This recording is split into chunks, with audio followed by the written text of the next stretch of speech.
नमस्कार दोस्तों, सभी को प्रणाम। आपका स्वागत है योगा विद देवराज में। आज हम आपको बताएंगे योग करने से पहले कुछ सामान्य निर्देश, कुछ सामान्य जानकारियां जो हमें विशेष तौर पर ध्यान रखनी चाहिए। अगर हम बात करें कि आज के समय में बहुत सारे लोग योग करा रहे हैं, लेकिन प्रॉपर जानकारी न होने के अभाव में तो उनको योग साधक कई बार गलत तरीके से कर लेते हैं, तो हमें उनका पूरी तरीके से लाभ नहीं पहुँच पाता। घरों की छत पर या फिर कहीं भी शौच से निवृत्त न होकर या कुछ भी खाना पीना खाकर हम योग कर लेते हैं तो हमें गलत साबित हो जाता है। या किसी विशेष गंभीर बीमारी से या किसी पीड़ा से या सर्जरी से हम गुजर रहे हैं तो उस समय पर हमें कौन से योग आसन नहीं करने, इन सब चीज़ों का हमें विशेष तौर पर ध्यान रखना है।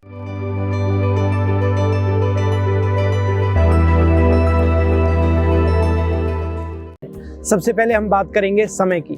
समय जो होता है हमारा, सुबह का समय सबसे अनुकूल माना जाता है, तो सुबह के समय हमें योग अभ्यास करना चाहिए। और जिसका सबसे उचित जो समय है वो सूर्योदय के समय है। जो अब आप देख रहे हैं ये माहौल सूर्योदय का है, सुबह का समय, इस समय योग अभ्यास करना चाहिए। अब बात करते हैं कि हमें इससे पहले शौच इत्यादि से निवृत्त होना जरूरी है। जब हम शौच इत्यादि से निवृत्त होंगे उसके बाद ही हमें योग अभ्यास करना चाहिए। और उसके बाद में हम वस्त्रों के हिसाब से बात करें तो वस्त्र हमारे बहुत ही कंफर्टेबल, बहुत ही सूती और हल्के वस्त्र हमारे होने चाहिए। और किसी भी तरह का जो वातावरण के पॉइंट ऑफ व्यू से मैं बात करूंगा तो वातावरण वहाँ पर बिल्कुल शांत हो, किसी भी तरह का कोलाहल ना हो, किसी भी तरह का वहाँ प्रदूषण ना हो, ध्वनि प्रदूषण ना हो, वायु प्रदूषण ना हो। इस हिसाब से हमें वातावरण भी बिल्कुल शांत तरीके का होना चाहिए।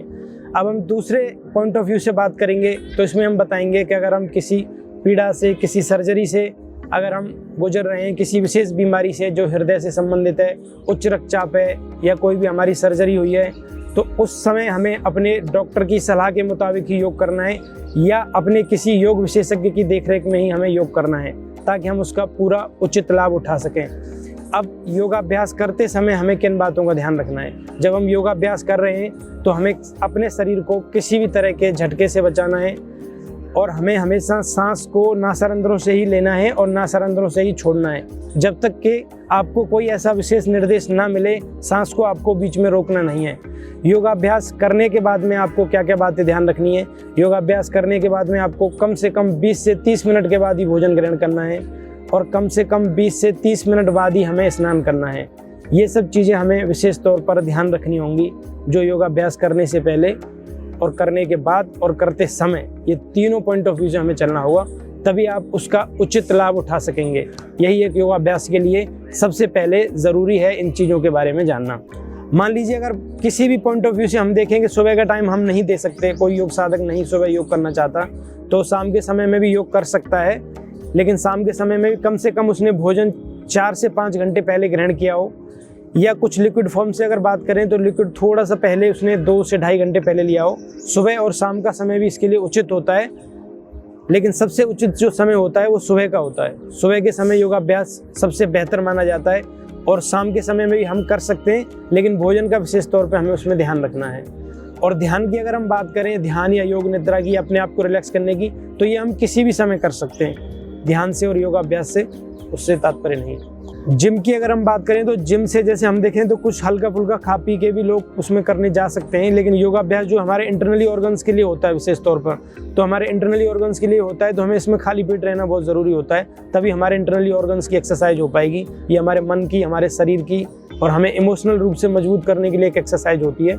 तो इस हिसाब से हमें इसमें खाली पेट का ध्यान रखना है। भोजन हमारा अगर सुबह का समय तो बिल्कुल खाली पेट होना ही ज़रूरी है, और शाम के समय भी है तो हमारा भोजन 4 से 6 घंटे पहले हमने ग्रहण कर लेना चाहिए, उसके बाद ही हम योगाभ्यास करें। सपोज दैट हम अगर पार्क नहीं जा सकते तो हम किसी भी खुली जगह पर, जैसे कि अपने घर की छत पर या किसी आश्रम में या किसी मंदिर की छत पर, जहाँ भी आप समझें बिल्कुल शांत वातावरण है, किसी भी तरह का कोलाहल नहीं है, एकदम रिलैक्स आप महसूस कर रहे हैं, तो वहाँ पर भी आप योग कर सकते हैं। अगर आप पार्क की या किसी उद्यान की या किसी बाग की देखरेख में या वहाँ नहीं पहुँच सकते तो वहाँ पे भी आप योगाभ्यास कर सकते हैं। इन चीज़ों का भी आपको ध्यान रखना है, लेकिन वातावरण शांत होना बहुत ज़रूरी है।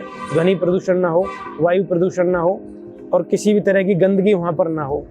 ये सब चीज़ें हमें वातावरण के पॉइंट ऑफ व्यू से ध्यान रखनी है। सपोज दैट हम वस्त्रों के हिसाब से जैसे बात कर रहे थे, वस्त्र हमारे कंफर्टेबल कैसे होने चाहिए ताकि हमारी जो मसल्स हैं वो पूरी तरीके से हम उनको, जैसे स्ट्रेचिंग वाले आसन हम करेंगे तो स्ट्रेचिंग करते टाइम पे हमारे जो मसल्स हैं, हमारे जो बॉडी है पूरी तरीके से खुल तभी पाएगी जब हमारे वस्त्र सूती होंगे, कंफर्टेबल होंगे और हम उसमें आसानी से योग अभ्यास कर सकते हैं। वस्त्र के पॉइंट ऑफ व्यू से हमें इस तरह इसको देखना है। इससे आगे की जो वीडियो हमारी होंगी उनमें हम प्रॉपर विधि से आपको ये बताएंगे कि कौन सा योगाभ्यास किसके लिए कितनी देर तक करना है और किसके लिए बेनिफिशियल होगा और किसको ये नहीं करना है।